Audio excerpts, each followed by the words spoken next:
o wi kama ko noon halla tellima almalaiku malekaji li hasini wonande ngarɗuɗo malekaji ñalawma nde o jibina o andi cukale renat ɗum ko mawɓe nayejo e yummun kon e neniraɗo mum o kono kanko ko malekaji jippi wondude e makko kanko mouhammad rasulullah walil iwani surafatu amrun wodani pallanteje e soroji amrun kabaru sahirun lolluɗo ñande kamɓe heefoɓe joguino juma duuɓi ujunere duma o meeɗa yerɓude hay ñalawma goto kono nde wiya nelaɗo jibinama pallanteje ɗe fof wiiri kala hooro wonnoɗo e juma ha mana soroji ɗi fukki soroji ɗi fof ɗi fukki ɗum haawiɓe kamɓe ɓe heefereɓe wal muzallatu lil qaɗini homo eltana rulde hinde haɗa o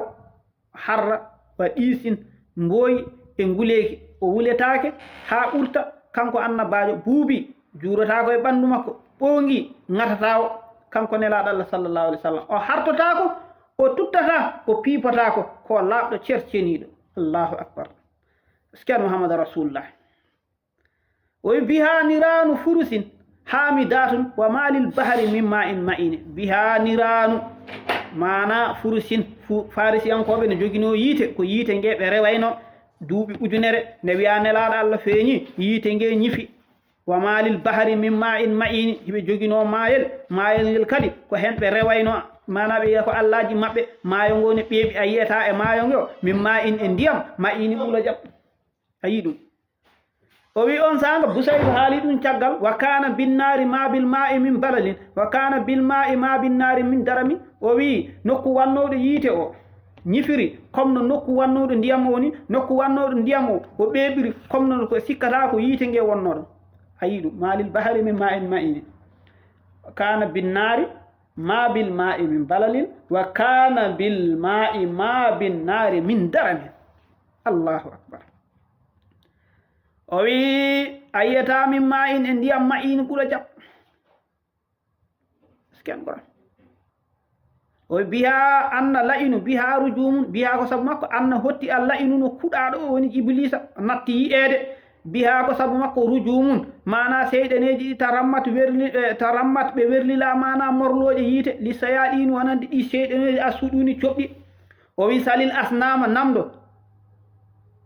salil asnama hal nukki sat birahamin namdo jooma en sanamuji holnoɗi fonira zawul awsani fi dinin wa dini namdoɗa jooma en sanamuji ɗi holnoɗi hoydira nde ɓe hawri badiri nelaɗo Allah ɓe wari heeferɓe ɓe ha ɓe welti ɓe ɗahi ko ɓe ɗahata ko ɓe haɓɓi ko ɓe haɓɓata ko ɓe wari ko ɓe warata ko on sanga noon mana ɓe fayi to makkatal mukarrama ɓe naati to makka ɓe tawi toon janamuji ɗi e sanamuji ɗi ɓe heliɗi haa ɗi laaɓi ko ɗum woni ɓe fooli rewoɓe ɓe ɓe hoyni reweteɓe fi dinin wa dini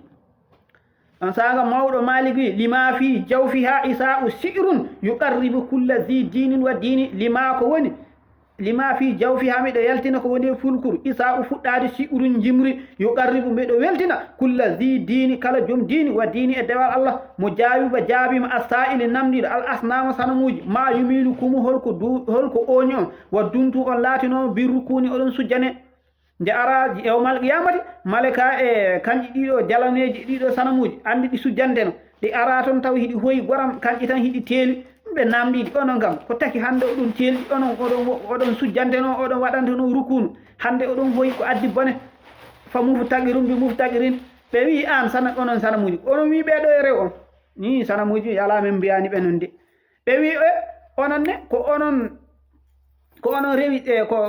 ononne ko onon rewi ɗi sanamuji ɗe yi ala de minen ne ko sanamuji ɗi wi yomin rew ɗumen hankandi fa muftaqirum bi muftaqirin mboni fof eno lollino e dow goɗɗo mboni fof no wiya ko goɗɗo yo da'ifuhu kulla hini mana loreji maɓɓe hino sowodire ha e wattande ñalowma est ce que en koran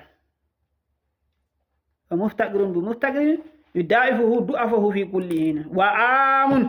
hitande nelaɗo jibina sururun ko weltare mana ha joni summa saharun lewru ndu o jibina fi sururi woni hen ko weltare summa yawmun ñalawma nde o jibina fi sururi woni hen ko weltare saabu colli ɗi hay kanƴi ɗi habri weltogol jibinede makko mana ha joni kadi e ummarade kulle ladde kañum fof weltima nde nani nelaɗo Allah jibinama ha mumunteji gummi ladde fay wuro hino weltina koɗo garɗo woni Muhammadu Rasulullah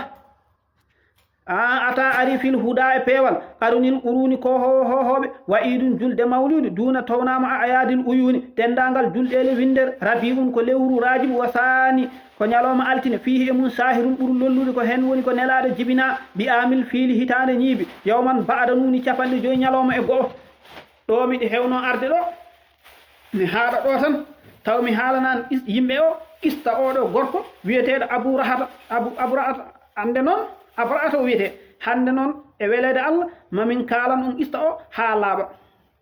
nde kanko abrahata o halka capanɗe joyi ñalawma e go'o ko hen nelaɗo Allah jibina nde nelaɗo jibina qur'ana telli Allah jantitani nelaɗo holno wadduno e abrahata Allah wi alam tara kayfa fa'ala rabbuka bi ashabil fiili alam yaj'al kaydahum fi tadlilin wa arsala alayhim tayran ababila tarmihim bihijaratin min sijilin faja'alahum ka asfin maqulin Allah wi nelaɗo alam tara yiyani fa'ala hono humnir rabbuka jomima bi ashabil fiili jomiraɓe ñiibi alam yaj'al min waɗani kaydahum fewde maɓɓe fi tadlilin e perdi wa arsala min nili alayhim fewde e maɓɓe ɗayran colli babila tiwe colli wiyete babila min nili e maɓɓe tiwe hino halkaɓe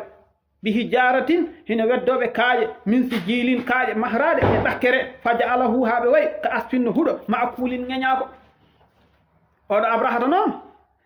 o mahnu suudu comme no suudu kaaba ni o wi kanko no suudu ndu watta rewede makkanajo goto nani ɗum yeehi huwi suudu ndu waɗi hen soɓe nde waɗi suudu ndu soɓe mana kanko abrahata o wi jon kay mi felliti makka murti mi yahay mi heela e suudu ndu suudu maɓɓe kaaba ndu mi yahay mi heela ndu o mooɓi konu ha heewi kanko abrahata adiba mo foɗodirayno e gorko o wari on gorko kanko o laami nde ɗo murtede hefti o wimo heela e suudu kaaba est ce que kala o mooɓi konu makko to fayi makkatul mukarram o wi ma o heela e suudu ndu o fotti e jiyaɓe woni maccuɓe abdoul moutalibi o fotti e mum e laawol o ɗahi maccuɓe o watti e maccuɓe makko o ƴetti kanŋe o e kaalis o o watti e ngalu makko ɓe fayi makkatal mukarram nde ari ha ɓe yetti o yo nodden abdoul moutalibi abdoul moutalibi nodda o yetti o wi abdoul moutalibi miɗo yiɗi wooda ko haalɗa hade mi huude ko huwanmi ko ɓayri ko an woni mawɗo e wuro ngo an woni ardinaɗo an woni mawgol quraysiyankoɓe hade mi huude ko jogormi huude ko aha eɗen jogdi aade abdoul moutalibi min gueɗel gotel ñaguimami maccuɓe am ɗahuɗaɓe tottitanam jawdam e kanngam tottitanam e gueloɗam o wi la ilaha o wi an abdoul moutalib min mbiɗa ari helde suudu kaaba nde ɓurɗon hoolorade annen ala ka ko haalantama so wona wo wonde e mana ha joni yomi tottite kanŋe ma min mbiɗa arani ɗo ko ɓuuri kanŋe e kalis abdoul moutalib wima abou rahata kanŋe e kalis o min abdoul moutalib jeeyi e maccuɓe kono amma suudu ndu no jogui jommum allahu akbar abdoul moutalib e makka fayeto hayre ɓe fof ɓe ngabboyi ɓe abdi abrahama mana ha joni e ɗuma muɗum e koneli muɗum ɓe wi ɓe heela e suudu kaaba ɓe joguino ñiiba ɓurnombo mawde ñiiba mba saliyade ɓe fiimba ha mba tuƴƴi mba saliyade ñiiba mba ene andi nduɗo suudu ha ndu wona suudu meɗen ndu ko hormordu wonɗo ko teddintendu wonɗo ndu ko suudu moƴƴiru wonɗo ndu ko mahi ɗum ko ibrahima e ɓiyum ismaila ndu wona heletendu ndu ko juuretendu allahu akbar e ɗum ɗo fof e mbaɗo ñiiwa e waade ni waajaki abrahata e konu mum ɓe faandi woɓɓe wi ko métre aji nogas woɓɓe wi ko capantati wallahi colli iwi ɓe anda fof to ɗi ummi colli ɗi ne weddoɓe kaaƴe wiye ɗo goɗɗo wuɗɗiroye lesga on halko ɓanndu ndu fof ŋeño mana ɓanndu ndu fof ɓorto taƴa ha wayno so nagge naati e ngesa makkari no taƴirta mana jallugol ngol ni ko ni ɓallu maɓɓe ɗi wayi ko ɗum woni oɗo qista mbo Allah haalta alam tara kayfa fa'ala rabbuka bi ashabil fiil sadaqallahu al azim en wawa humnude ɓuure nelaɗo Allah en humnata en gaynta so mawɗo maliki wi madahanal moustapha ajibun li yahfira lahu alghafuru bi yawmi ddini o wi mantude nelaɗo Allah ajibun ko kawete ayyib mana no ronkita kulle zi aqlin kawisaji makko ɗi wona joom hakkille fof wawata ɗum famde mba ala hakkille kay on ittama hey sadaqallahu al azim on beltanama no feewi ko yidde tan jobbude e leylatul qadri he jamma mouhamadou rasulullah e deftere alhaji malik ibnu ousmane jeeyaɗo tiwawon sadaqallahu al azim